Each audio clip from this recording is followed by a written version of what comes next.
Hello, welcome to a new reading vlog. It's currently Sunday night and I'm just getting ready for the week and getting ready to see what I'm going to be reading for the week. I just finished a couple of books, so I'm going to be looking for my next reads. But before we do that, I did receive a package in the mail.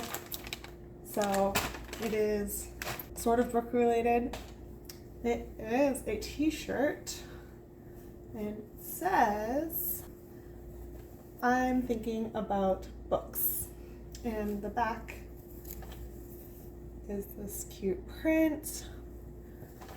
I'm actually obsessed with the colors.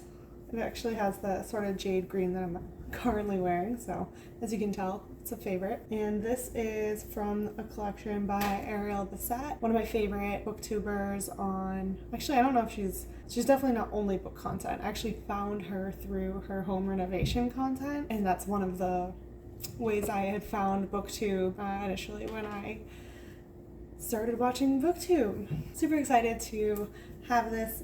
In terms of reading, I have to kind of update my reading notes, my reading journal, and I know a few of my audiobook holds have come in on the library, so I'm gonna see which ones I have to push back for later and which ones I want to borrow for this week.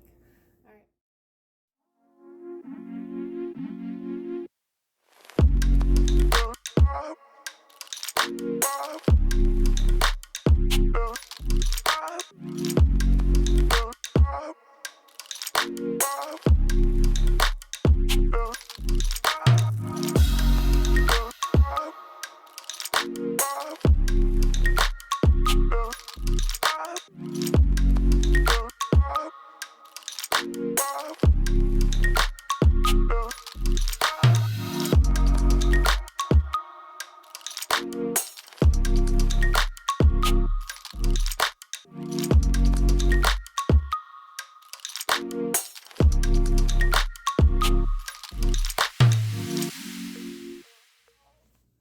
Okay, it is now Friday, and I've pretty much made a massive reprioritization with my reading. So I had started trying to listen to Shadow of the Wind.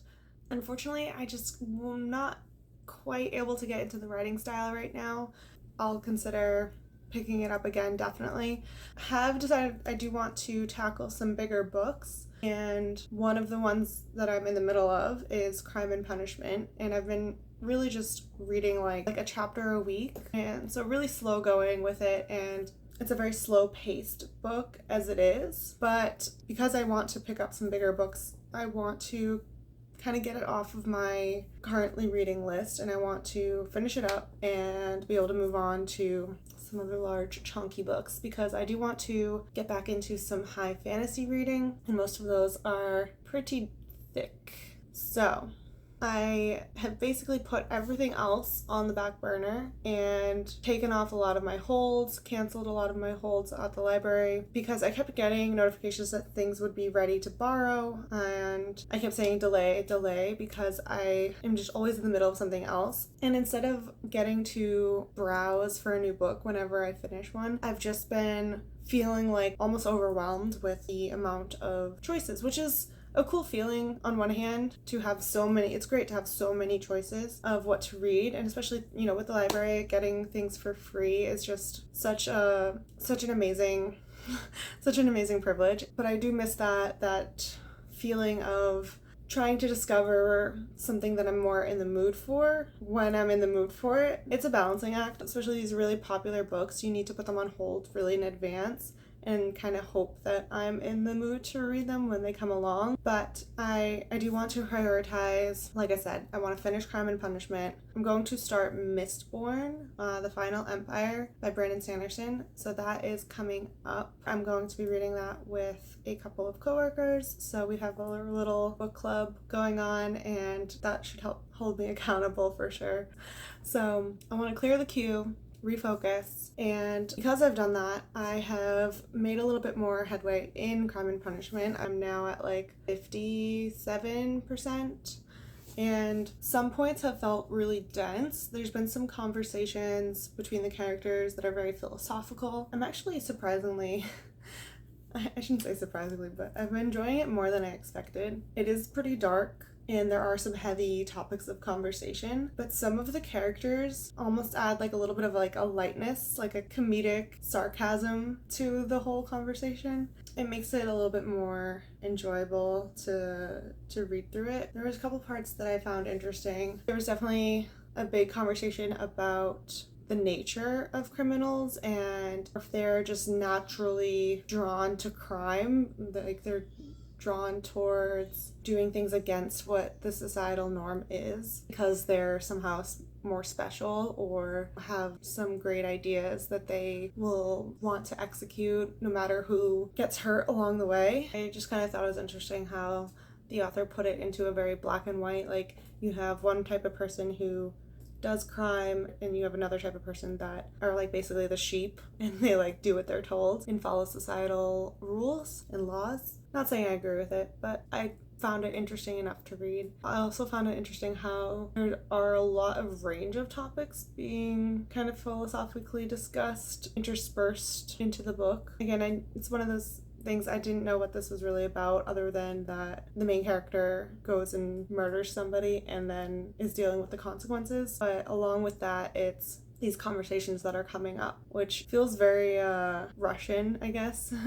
It reminds me of two books that I read, which were Roadside Picnic, where that was also translated from Russian, and you have some scenes where they have the characters discussing some type of greater concept about mankind, their viewpoints on mankind. And then another book that I read, A Gentleman in Moscow by Amor Towles, and that one is not translated, but it does take place in Russia, and there's a lot of conversation about Russian art and Russian politics. And again, you have a lot of conversations in bars, basically, where people are chatting about these very serious things. That was the case in both Gentleman in Moscow and in this book, Crime and Punishment. I do like those kind of conversational dialogues instead of, an author just kind of giving some type of one-sided view. It's a nice back and forth of both sides of whatever point that, the author's trying to get across. So I do like that kind of setup for philosophical topics. Anyways, so I'm going to continue vlogging through the weekend and hopefully get through more Crime and Punishment. It's Labor Day weekend, so I got off early a little bit from my office job, and then I have Monday off for Labor Day. So I will be coaching at my gym both tomorrow, Saturday morning, and Monday morning as well. Other than that, I don't really have any other plans for the weekend, so hopefully I'll get through more Crime and Punishment. A rich man's world. I have turned the soul of this beautiful land, but that beauty, a rich man's world. I have turned the soul of this beautiful land, but a rich man's world. I have turned the soul of this beautiful land, but that beauty. A rich man's world. A rich man's world. Beautiful land, but a rich man's world.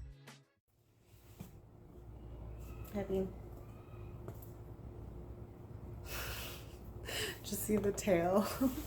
Been feeling a little bit more sleepy today, so not getting as much reading done as I had initially hoped and planned for today, but I've still put a good chunk into Crime and Punishment, and I was chatting about it with some people in real life, and I noticed that people are intimidated by the name of it. It's like just, I think, assumed that it's a really challenging read. The writing style actually isn't that hard to read or to grasp.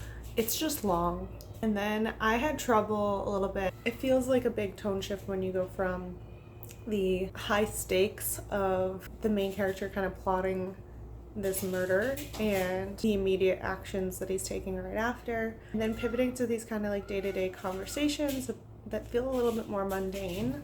But one of the things that I do like is the way that these conversations end up circling around some of the broader themes that I think the author is trying to convey about morality and human nature. And I think you just gotta take it in chunks. And yeah, that's like kind of my thoughts as I'm approaching the like 3/4 mark of the book.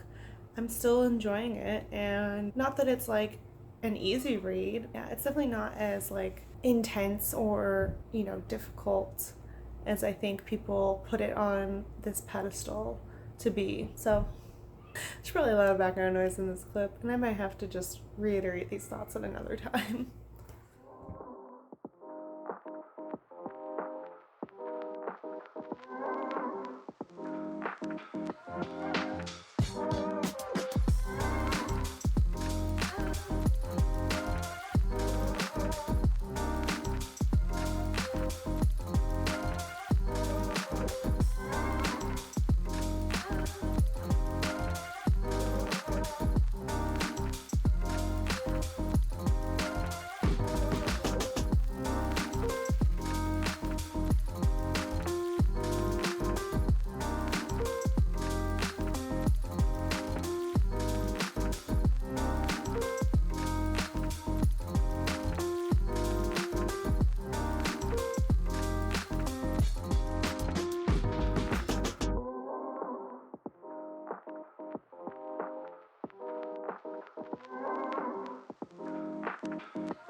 Just got home from coaching this morning and stopped and got the iced apple crisp macchiato just to try it. I'm like, I don't know if I'm gonna like it or not, but it tastes like oat milk